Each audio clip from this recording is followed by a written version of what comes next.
trimé. Si combien de sentiers, moi la galopé. Quand m'y rôde pour compter, manger, garette puis saigner. Mais quand m'y rôde pour compter, mon tête qui veut péter. Quand m'y rôde pour compter, manger, garette puis saigner. Depuis l'enfance, mon père était agriculteur, donc c'était de la canne et du maraîchage. Moi, j'ai fait des études électromécaniques, donc c'était pas du tout en lien avec l'agriculture. Et après le service militaire, je me suis dit non, moi ce que je veux c'est la terre. En 84, je me suis dit je vais m'installer. Et j'ai pris 3 hectares 82 que j'ai loué. Comme 3 hectares 82 étaient petits pour pouvoir vivre, je faisais du maraîchage dessus. Et au fil du temps, je me suis agrandi jusqu'à pouvoir acheter. Et pour arriver aujourd'hui, je suis passé de 3 hectares 82 à 14 hectares.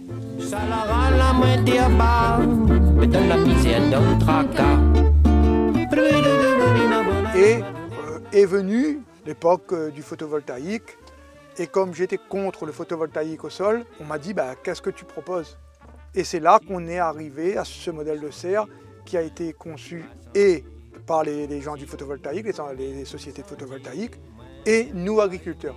C'était l'occasion pour moi d'essayer autre chose, de dire bon, c'est aussi un challenge, ce type de serre, personne n'a encore travaillé dessous, comment faire quelque chose en traitant le moins possible. Comme ils sentent, ils respirent, un petit l'air frais bien pire, mais comme ils sentent, ils transpirent, tout mon bon vieux souvenir.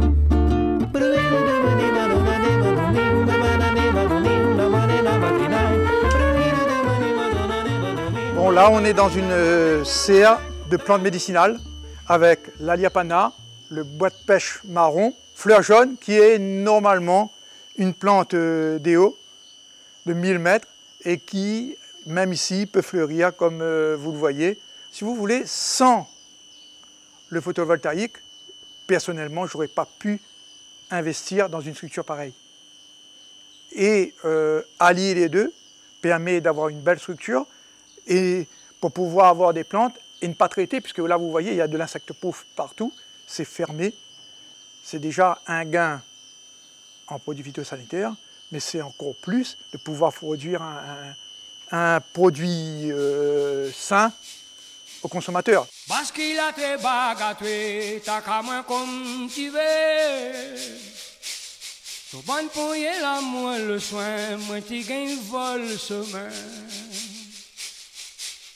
Abat tout qui la contre la terre, la loi tant pis qui paie. Tu gagnes en bas la mer, en bas la liberté. Ce qui m'intéresse, c'est la nature, c'est être avec les plantes. Mais l'électromécanique m'a beaucoup servi dans l'agriculture.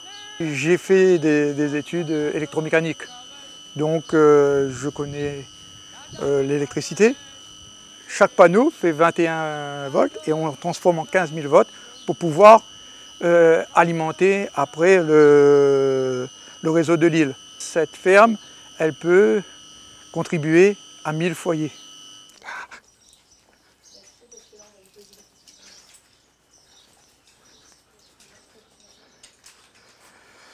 Donc là, c'est un essai de Combava et on s'est aperçu que comparé à dehors, on a de beaucoup plus belles feuilles. Voilà les feuilles de l'intérieur hein, et généralement à l'extérieur, on a une feuille qui est comme ça. Il y a un marché pour les feuilles de Combava. Ça peut être séché, broyé et vendu en poudre ou alors en métropole, les restaurants chinois, ils font de ce qu'ils appellent, eux, la soupe de limone. Si vous mangez une soupe de limone, c'est une soupe de feuilles de Combava.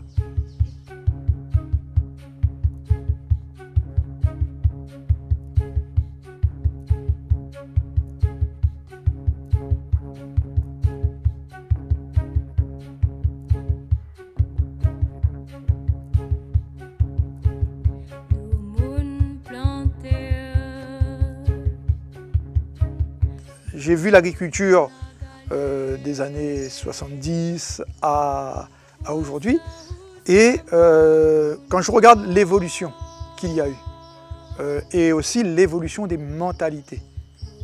On est passé de tout industrie à du réfléchi. Avant, quand il y a un problème, on traitait. Aujourd'hui, on regarde. Là, on a de belles feuilles, mais vous voyez aussi qu'il n'y a aucune goutte de traitement sur ces feuilles. Et ce milieu clos le permet, mais il y a aussi une recherche en qu'est-ce qu'on peut mettre d'autre. De l'huile végétale. On ne va pas traiter pour traiter, on va venir, on va regarder. S'il n'y a pas de problème, on ne fait rien. Aujourd'hui, on est dans un monde où on a besoin des uns et des autres. Que ce soit l'industriel comme le petit producteur. On a aujourd'hui, nous, un devoir de citoyen de laisser quelque chose aux générations futures. Pas qu'à nos enfants, hein, à tous les enfants. Et il faudrait que des initiatives comme ça, après ça peut être dans d'autres domaines, le vent, la mer et autres, mais pourquoi pas trouver des moyens d'associer le citoyen à ces initiatives.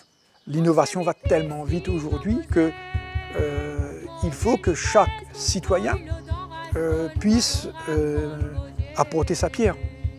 Et tout seul, j'aurais jamais eu ça. Penser différemment, revenir à l'essentiel, penser aux générations futures. La transition écologique est un défi, tant du point de vue énergétique que de celui de relever le défi écologique et sanitaire et passer de l'enjeu quantitatif du XXe siècle à l'enjeu qualitatif du XXIe siècle.